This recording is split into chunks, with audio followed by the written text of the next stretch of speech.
kita lihat kembali kita sama-sama doa ini untuk kita memulai hari ini. Silakan.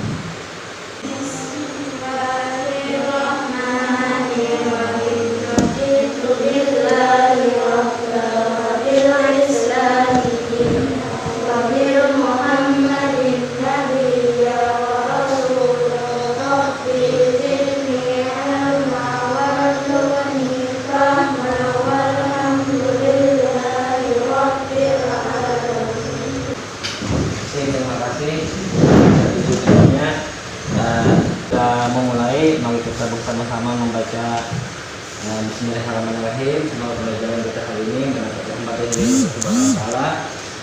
Terlebih dulu sampaikan untuk absen Rahman. Oh ya, nah ini kelompok 1 ya. Oh ya, kelompok 1, kelompok 2 Nadine Ania Najwa. Mendapat kesempatan dari Allah Subhanahu wa Ta'ala untuk yang apa kabar hari ini? Alhamdulillah, luar biasa, Allahu Akbar. Yes, yes, yes. Oke, terima kasih. Oke, sebelum kita melanjutkan, kemarin kita kan ada pembelajaran setelah mengenal praaksara, masih pengetahuan praaksara itu kita ada mengenal ilmu pengetahuan dan teknologi. Ini kan yang kita bahas ini di bab 4. Di bab sebelumnya itu sebelum ini ada ilmu pengetahuan dan teknologi. Nah, di dalam ini ada gambar. Ini Bapak tayangkan untuk praktek sekalian. Dan teknologi itu selama COVID-19 ini kita kan banyak tinggal di dalam rumah, ya, banyak tinggal di dalam rumah. Terusnya kita tidak bisa beraktivitas, perusahaan semuanya lumpuh total. Jadi ini kegiatan praaksara ini kita masuk ke materinya, kegiatan mengenal praaksara atau mengenal organisasi praaksara zaman sejarah sebelum kita di kelas ini. Jadi gini, ada nggak yang tahu bahwa di desa kita ini ada orang tua kita atau datun ini kita dulu yang salah satu sudah masuk zaman melewati zaman praaksara, artinya zaman manusia itu sudah mengenal tulisan. Ada nggak yang di tempat kita ini? Ada nggak yang tahu? Yang di tempat kita desa Kandung, termasuk ada di nama juga kan desa. Ada nggak yang kita kenal peninggalan yang sudah mengenal tulisan? Yang kita bahas ini kan sebelum mengenal tulisan, ada nggak? Nah, jadi gini, peninggalan di desa kita ini ada, yaitu tapi sudah masuk zaman manusia sudah mengenal tulisan, atau dengan disebut juga masa yang sudah modern. Kita sudah menetap, kita mempunyai usaha menetap, ada rumah tempat tinggal. Kalau waktu dulu kan dia sudah zaman mengenal tulisan itu adalah di desa Nadiung, itu masjid 9, masjid apa namanya di situ? Masjid Istiqlal. Nah, itu namanya Istiqlal itu ada peninggalan nenek moyang kita atau orang yang dulu kita yang pada saat itu sudah mengenal tulisan. Adanya kayu ulin, ada kan kayu ulin di tengah masjid itu ada tempat. Nah, itu tuh besar, itu terbuat dari ulin 40 kali 40 itu. Nah, di situ itu disebut dengan nama Tiang Panglima. Kenapa? Santri Darussalam di Matatura itu kayak kalau misalnya kita ada penghulu tua, penghulu kan apa namanya dia penghulu, tapi pertama kali dia jadi penghulu itu dia penghulu tua. Nah, terusnya di samping masjid itu ada makam. Nah, makam itu juga tanah makamnya itu tanahnya keramat juga. Oke, selanjutnya jadi dalam pembelajaran kita hari ini ada nggak yang pengen kalian tanyakan dengan Bapak, yang kalian tanyakan atau dari pembelajaran sebelumnya yang kalian tanyakan, sampaikan dengan Bapak, nanti kita akan mendiskusikannya. Sebelum kita kita memasuki ke pembelajaran yang intinya. Nah, untuk kegiatan ini kalau tidak ada, kita akan lanjutkan ke pembelajaran selanjutnya. Jadi agar sedikit mengetahuinya, topik kita hari ini adalah tentang mengenal periodisasi pada masa praaksara, ya. Itu yang pertama. Yang kedua, tadi sudah Bapak bilangkan dengan kehidupan nyata kita itu ada, cuma bedanya praaksara kita sudah kehidupan manusia yang sudah mengenal tulisan, ya. Di sini untuk penilaian nanti kalian akan Bapak nilai. Itu pertama tadi penilaian sikap kalian, kedua pengetahuan kalian, keterampilan kalian akan Bapak nilai. Itu di lembar penilaian Bapak nanti untuk kegiatan peserta didik.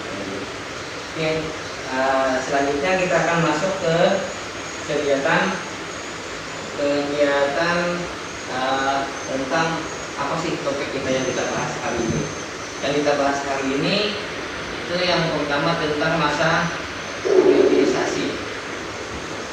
Nah, ini masa periodisasi itu adalah masa merupakan pembabakan, artinya pembagian, ya, pembagian dari masa periodisasi tentang apa sih periodisasi itu? Ada tiga tadi, ada secara biologis, secara arkeologis, dan secara periodisasi berdasarkan perkembangan hidup manusia.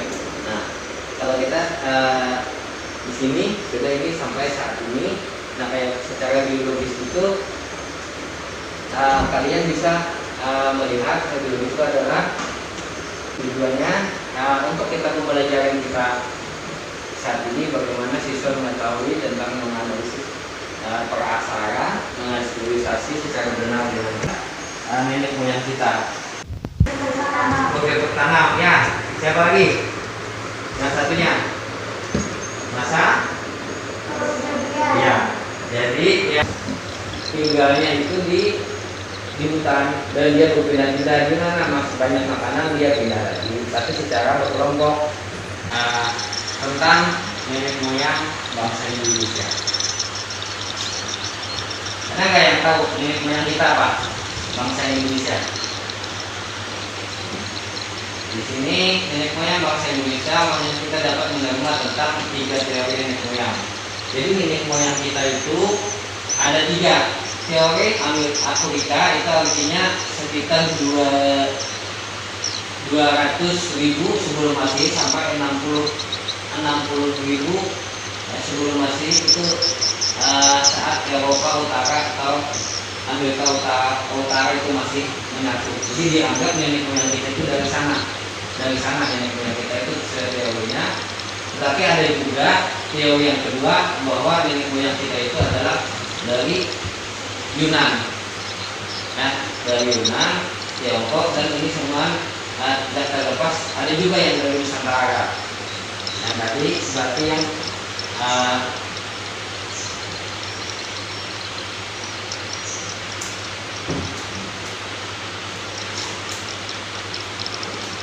nah ini tadi setelah kita membahas nenek moyang kita tadi kan ada 3 bagian. Yang pertama tadi tentang masa biologi dan perkembangan hidup manusia. Nah, jadi di sini ada kayaknya apa? Yang tahu ini apa? Tengkorak manusia purba.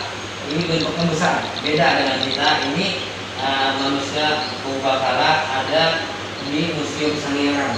Satu itu di Kalimantan Timur. Jadi nenek moyang manusia purba itu ditemukan di Kalimantan Timur, di Kerajaan Kutai, di Muarama itu.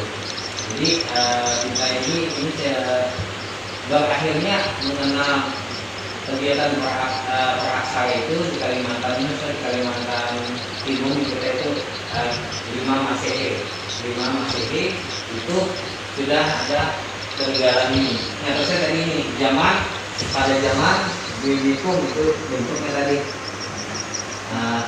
kubah, bentuknya besar-besar. Mungkin kalian pernah melihatnya. Yang kedua ini yang bangsa kita itu bahwa ada tiga. Yang pertama ada teori dari Afrika, teori dari Yunan, nah itu ada juga dari Nusantara dari kita. Kenapa jadi dia Nusantara? Karena ada ditemukannya fosil manusia purba di Kalimantan Timur, itu di Kerajaan Kutai, di tepatnya di Muara Kalimantan Timur.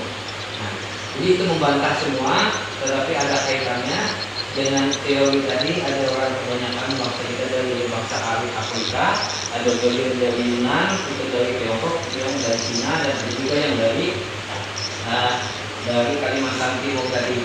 Tapi asal nenek kita itu di pedalaman adalah suku Pida, pendatang di pesisir pantai. Nah, tadi kan ada kapal terlibat, ada yang di pantai itu karang itu makanan, karang yang di laut itu kayaknya dimakannya. Adalah ilmu pengetahuan sosial. Tapi pas kelompok kalian nanti kalian diskusikan tentang ini, baru kalian nanti sampaikan ke Bapak. Tentang perkembangan kehidupan. 1. Masa berburu dan mengumpulkan makanan. Masa berburu makanan dibagi menjadi 2 tingkat, yaitu 1. Masa berburu dan mengumpulkan makanan tingkat sederhana, dan masa berburu dan mengumpulkan makanan tingkat lanjut. A. Masa berburu dan mengumpulkan makanan tingkat sederhana. Keseruannya dari pembelajaran kita hari ini memang betul yang disampaikan oleh temannya kelompok 1 tadi, bahwa di sana dalam masa periodisasi itu ada 3. Ada nggak jawaban yang 3 tadi? Jawaban yang setelah periodisasi itu ada 3. 1 zaman sejarah biologis. Yang kedua Secara arkeologis. Yang ketiga perkembangan kehidupan manusia. Ya, 1. Pesan itu membahas tentang perkembangan kehidupan yang ada masa agama Hindu, Buddha, dan Islam. Ya, kita manusia juga itu akan membahas, sampaikan yang Bapak sampaikan gitu kita akan bahas, dan itu untuk membahas akan datang pembelajaran tentang kehidupan masa Hindu dan Buddha. Oke, mari kita berdoa sebelum kita menutup ini. Dan dengan pesan Bapak tadi, kalian adalah tulang punggung pembangunan bangsa kita. Harapan orang tua kalian, jadilah kalian yang bersifat jujur, disiplin untuk kemajuan bangsa kita. Belajar, karena apa? Orang yang mempunyai hidup, orang yang berilmu itu pasti mempunyai pengalaman. Oke, mari kita sama-sama membaca Alhamdulillahirrabbilalamin. Semoga pembelajaran kita bermanfaat dan Allah Subhanahu wa taala. Mari kita berdoa sebelum pulang. Bapak mintakan untuk Nadir lagi memimpin doa pulangnya. Silakan kita berdiri sama-sama.